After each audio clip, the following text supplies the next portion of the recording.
Way before this show was even a twinkle in the CBC's eye, the Bare Naked Ladies asked the musical question. If I had $1 million, if I had $1 million, well, I'd buy you a house. I would buy you a house. Be great to have that house. But first, you need to save the $1 million.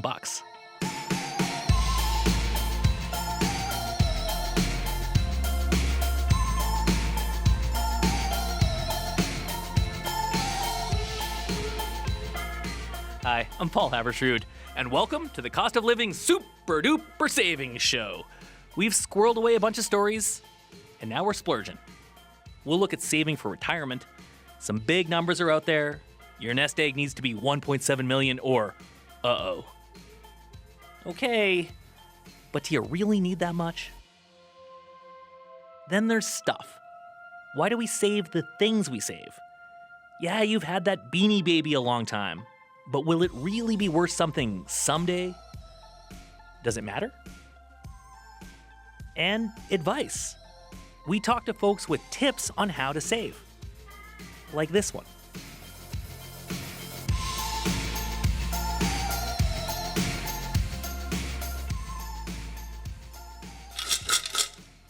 It's a strong metal tin. I could say about 10 to 12 inches high and just like a nice little cylinder with a coin slot on top. My kids have customized theirs a little bit. My son's is covered in stickers and made of solid metal, and you can run them over with your car and they just won't pop open. It's basically the unbreakable piggy bank. Yeah, it's an old school way of saving. My brother welded us some piggy banks, and he actually has to grind the lid off. Welding mask on, sparks are flying, but it just makes it so exciting for the kids. It's like a whole production.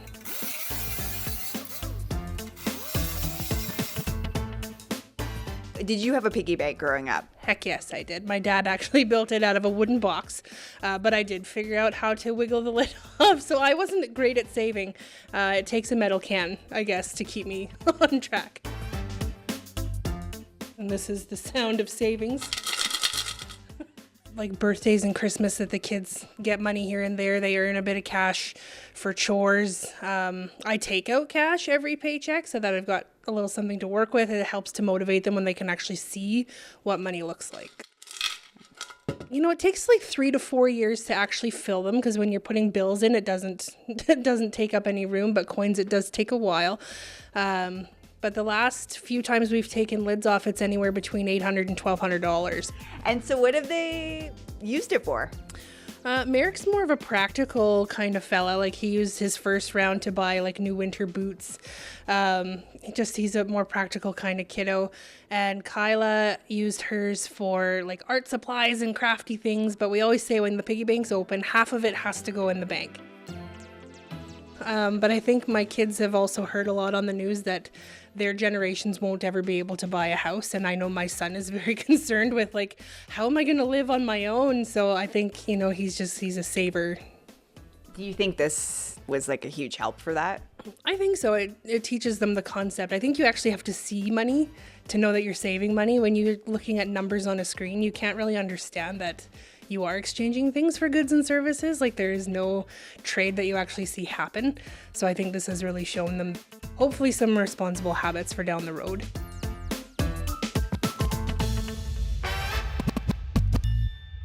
So Tricia Skinner's kids are savers. I don't know how far down the road they're looking. Retirement, that, Jennifer Keane, might be a little far out there. Might be, but you know what they say, it's never too early to start. That is the advice. Start early, build up a nest egg, and someday you too can be golfing or playing mahjong in the afternoons. That sounds good. And, you know, Canadians, they seem to be dreaming of mahjong earlier than they used to. According to a recent CIBC poll, compared to previous generations, millennials and Gen Zs are more likely to start saving for retirement in their 20s. Love hearing this. You know why? The power of compound interest. I know you were a big fan of compound interest. Older generations like boomers and Gen Xers like me, we were more likely to start saving in our 30s or 40s. Like a woman I met in Calgary recently who we're going to call Barbara. She didn't start planning her retirement until she was in her 40s. She was divorced at that time. She'd bought a house. So Barbara was carrying a mortgage on her own, and it was around $100,000. Which doesn't sound like very much nowadays, but the interest rate was 14%. Yeah. So anyway, I thought, okay, retirement's never going to happen unless I get rid of this. Let me just say once again, for the record, Jen, I am so happy I did not have a mortgage in the 80s. Right? The decade of big hair and even bigger interest rates. But Barbara was lucky. She had a good job in the oil industry, and she was able to pay off that mortgage and then start squirreling some really serious money away. Then one day, she was talking to a friend. And they said, oh, you can retire.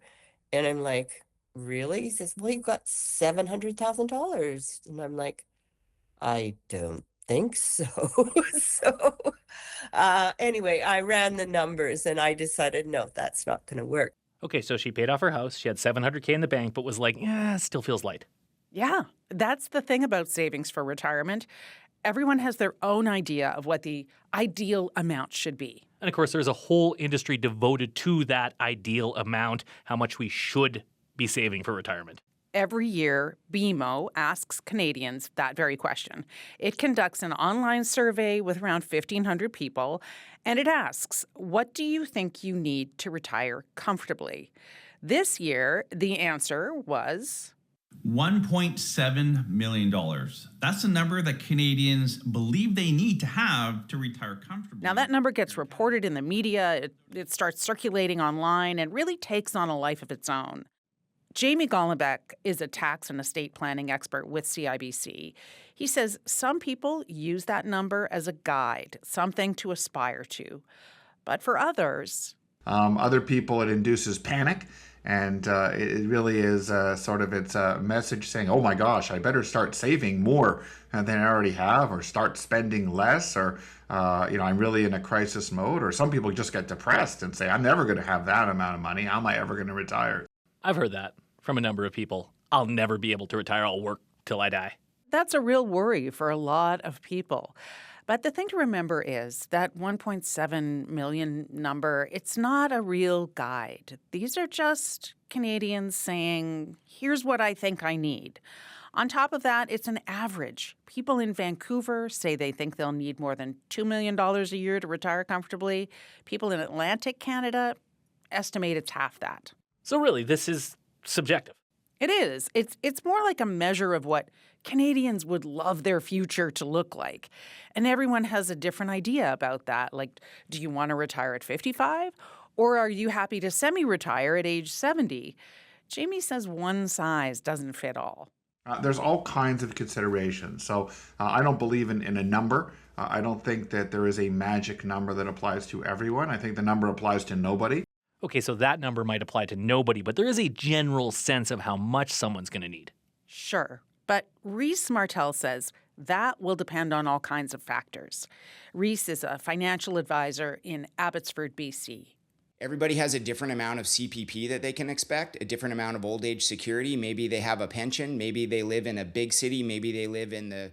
I asked Reese specifically about that $1.7 million number.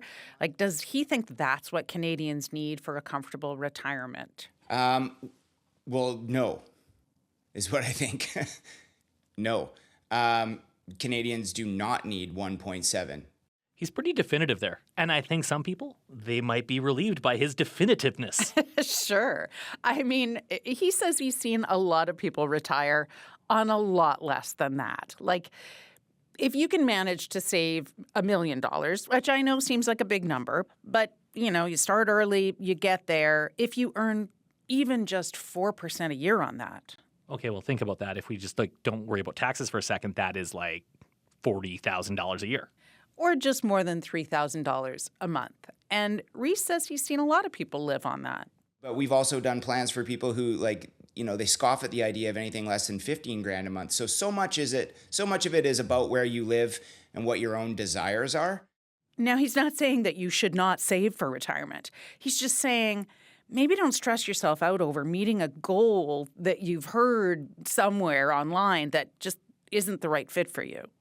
Okay, so I know you're saying there is not a one-size-fits-all to this. And I kind of asked this before, but there are rough guidelines. Yes, and one rule that you'll often hear is that you should try to save enough so that your income after retirement is roughly 60 to 70% of your income pre-retirement. So if you don't have debt or you're looking after kids still, you should be able to maintain the same lifestyle. So if you make $100,000 a year while you're working, in retirement, you'll want to bring in $60,000 to $70,000. And just to be clear, Jen, that includes CPP, it includes your old age security payments, that sort of thing? Right, and maybe a pension as well. Millions of Canadians have pensions. There are free retirement calculators that can help you figure this out. Jamie Golombek says if you want to keep it really simple, just start saving for retirement as early as you can. Once you're earning regular salary, try to put something away every paycheck. If you can afford to save, 10%, and I'd say 10% of your gross income, if you can afford to do that, you're going to be just fine.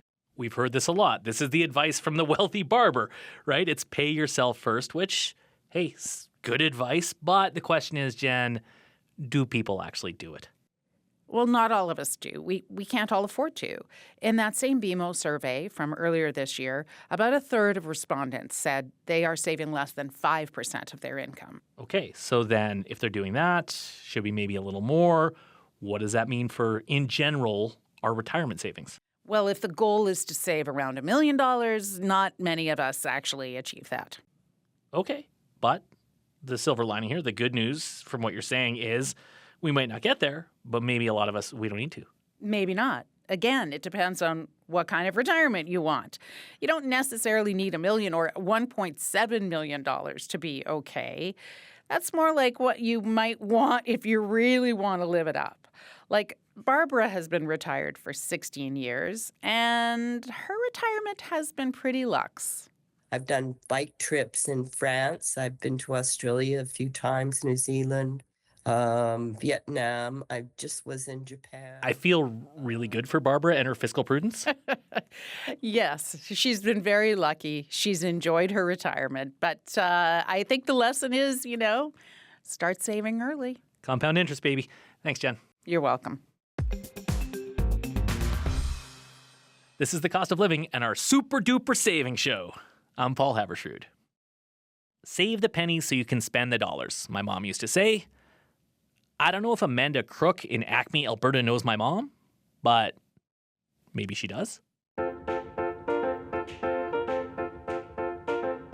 Growing up, we always had change to toss into a piggy bank, and not many people carry cash anymore.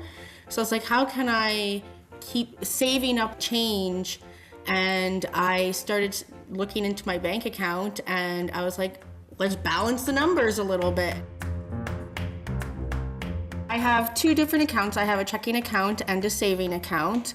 Whenever I log into my checking account and it would say $253.23, I would take that 23 cents and I would toss it into the savings account. 11 cents goes right over, 25 cents goes right over, but I make a habit of it that every single time I look at my bank account, I am going to balance my checking account to a nice even number. And you'll be surprised with how quickly it will add up, even with just the change. Even the smallest amount can pay for a field trip for your child. It can pay for new shoes. It can pay for a season's pass for the pool. We have saved up enough over time to pay for some family vacations, to pay off a sudden bill that showed up, like a vet bill.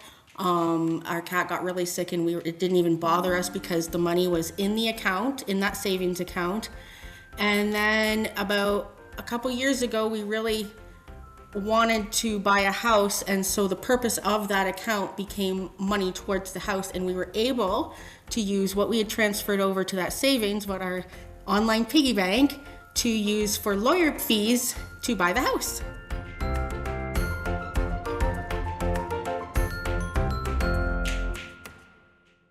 So we know why we save money.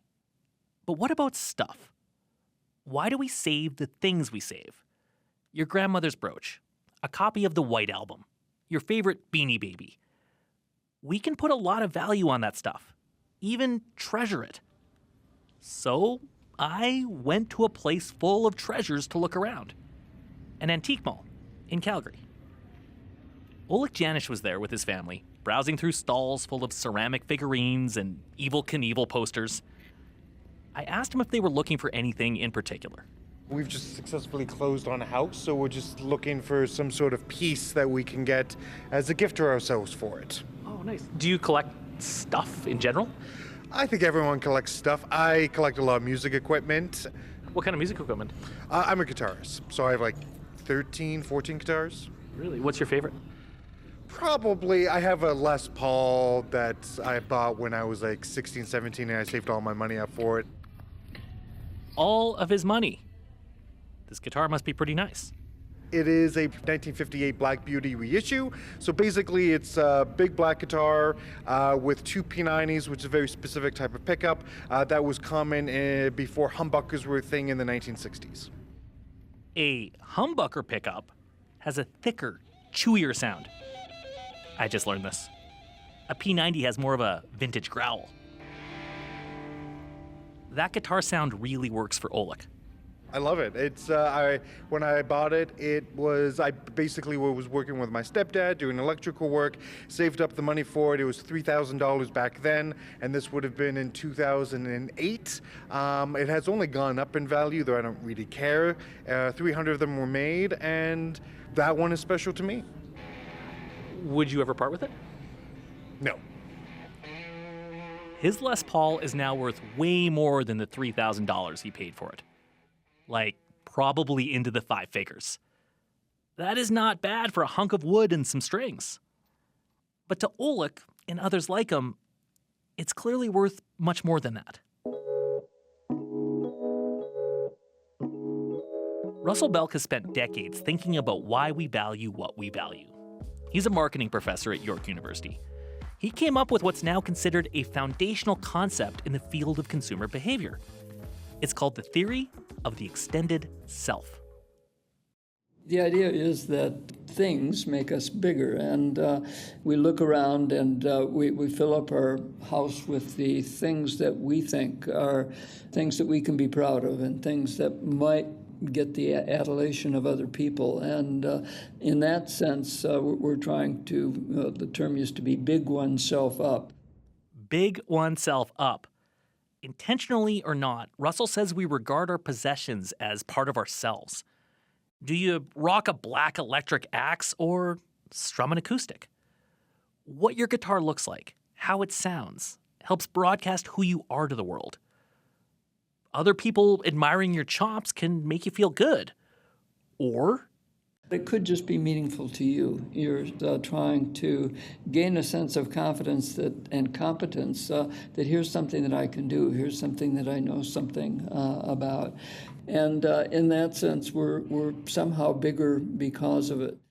So the things we own can have great value to us. But just because we value that thing and we save it doesn't necessarily make it worth something to someone else. I once interviewed Mr. Ed, and he started Mr. Ed's Elephant Museum and Roadside Attraction. And he had oil cans, he had posters, he had a variety of things that weren't particularly inherently valuable, but he saw them as an important part of his elephant collection. And he said in all sincerity that history will someday stand in awe of what I've accomplished here. And so that was his mission in life and the way that he defined himself, basically. Mr. Ed may have loved his Elephantania, but it didn't exactly have buyers knocking down his door. If you're just talking money, something is only worth what someone else is willing to pay for it. These days, people are willing to pay for a lot of stuff, but it has to be the right stuff. The market for tangible assets, like baseball cards, art, luxury watches, has gone bonkers in the last 15 years. A rare Pokemon card just sold for $16 million. That is 160 times more than it went for around a decade ago. Now, that's an extreme case. But why have collectibles, in general, shot up so much in value? Well, there are a lot of reasons. Low interest rates, hype, investors looking for inflation-proof assets. But Russell says there's also something else. something more personal going on. When people get older, hit their prime earning years, you suddenly have more disposable income, and you go back and try to sometimes buy the things you wish you were able to at a younger age. The cars that were hot in high school, it's something that stuck with you as a desiderata for a lifetime. And so once you have the ability to try to act on it, it may be fulfilling a dream in a sense. It's a milestone for you to have accomplished that. I had to look up desiderata. It's Latin for things desired. And there are a lot of boomers, Gen Xers, and now millennials with desires. And money.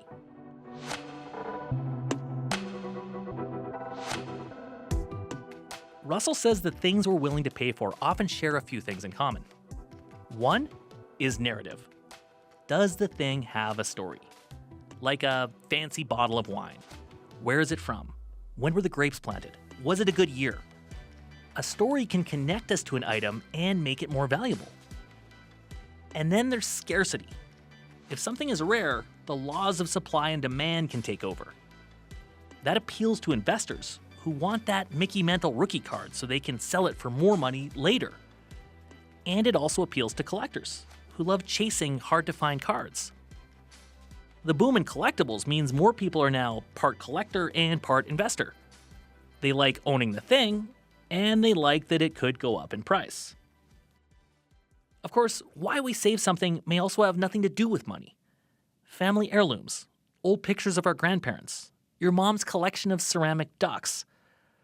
We probably wouldn't sell that kind of stuff even if we could. Russell Belk says, financially, that's probably for the best. I would say chances are that's not going to be valuable. You can collect 100 different things, and you'll be lucky if one of them really pays off more than you've invested in it. So trying to collect shiny things from the world because we hope they're going to be valuable someday is usually not a good bet. If you want to save something, his advice is to make it something you love. Like Oleg and his Les Paul. He never gets tired of listening to his favorite guitar. I think it sounds fantastic, but I'm biased. I've listened to it for almost 20 years. What was the last thing you played on it? Last thing I played on it, Joy Division song. Which one? I would have been Love Would Tear Us Apart. He'll save that guitar forever. And not even love will tear them apart.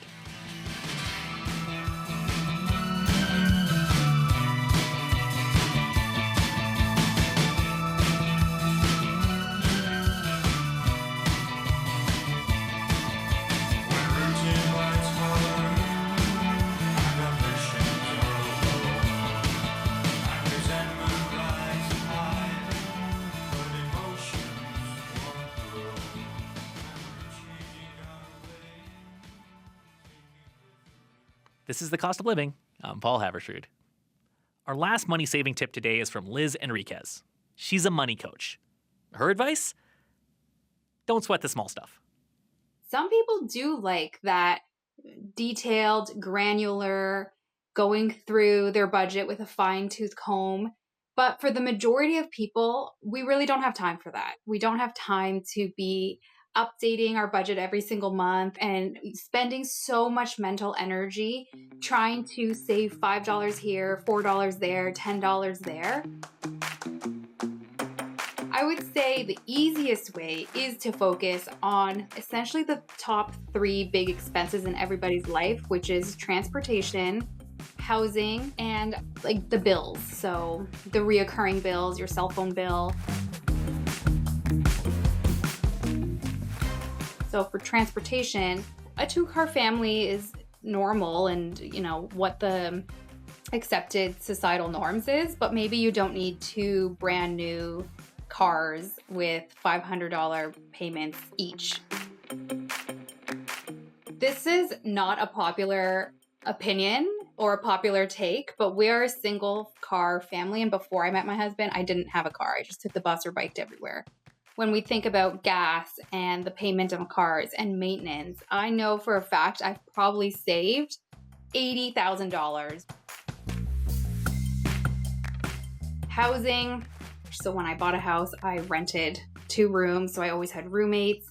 I always kind of lived in lower cost areas. So there's lots of different ways. And if you don't want to compromise on either one of those, then the compromise would be in the bills. I've read so many blogs that say, call your service provider and negotiate. And I don't want to do that. I will just switch. Sometimes it's pretty easy to just, cancel your plan. I'm like, I'm out of here. Like, I don't need to be playing games. And even recently, I don't know what was happening with the cell phone industry where all the plans seem to be on sale, but they didn't really promote it. I saw unlimited calls for $40 and I'm like, what? I'm paying $70. So I logged into my cell phone provider and then I just picked a new cell phone plan and automatically saved $30 a month. Go enjoy your avocado toast because that is not going to be the reason you can't afford a house. It's going to be the bigger ticket items. Don't overstress the little things and focus on the big things.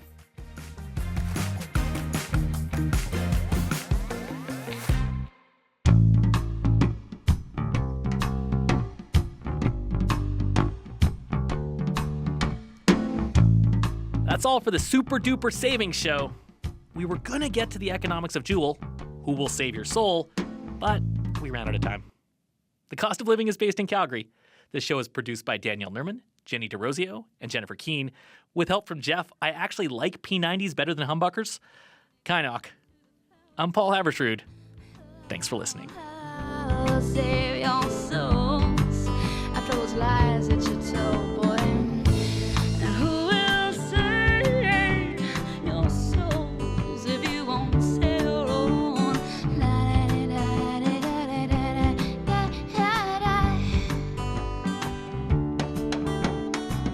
We try to hustle him, try to bustle him, try to cuss him. The cops want someone to bust down on Orleans Avenue. Another day